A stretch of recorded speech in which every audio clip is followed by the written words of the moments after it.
இந்த கொஸ்டின்ல பாத்தீங்கன்னா the total energy of the electron in the excited state கொடுக்குறாங்க -3.4. Okay, what is the kinetic energy of the electron கேட்டிருக்காங்க. அப்போ total energy is given as -3.4 eV. So kinetic energy கேட்டிருக்காங்க. So total எனர்ஜிக்கும் kinetic எனர்ஜிக்கும் ஒரு relation. என்ன relation அது? That is nothing but kinetic energy is equal to minus of your total energy. இப்போ kinetic energy என்னவா இருக்கும்?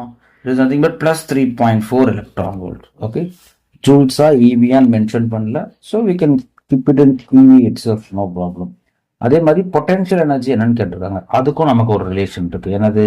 your potential energy which is equal to minus of your 2k. அப்போ நமக்கு kinetic energy தெரியும். அப்போ minus of 2 into 3.4 EV. So இதை பண்ணீங்கன்னா நமக்கு என்ன கிடைக்கும்? -6.8 எலக்ட்ரான் வோல்ட். அப்போ இதுதான் பொட்டன்ஷியல் எனர்ஜி, இதுதான் கைனடிக் எனர்ஜி.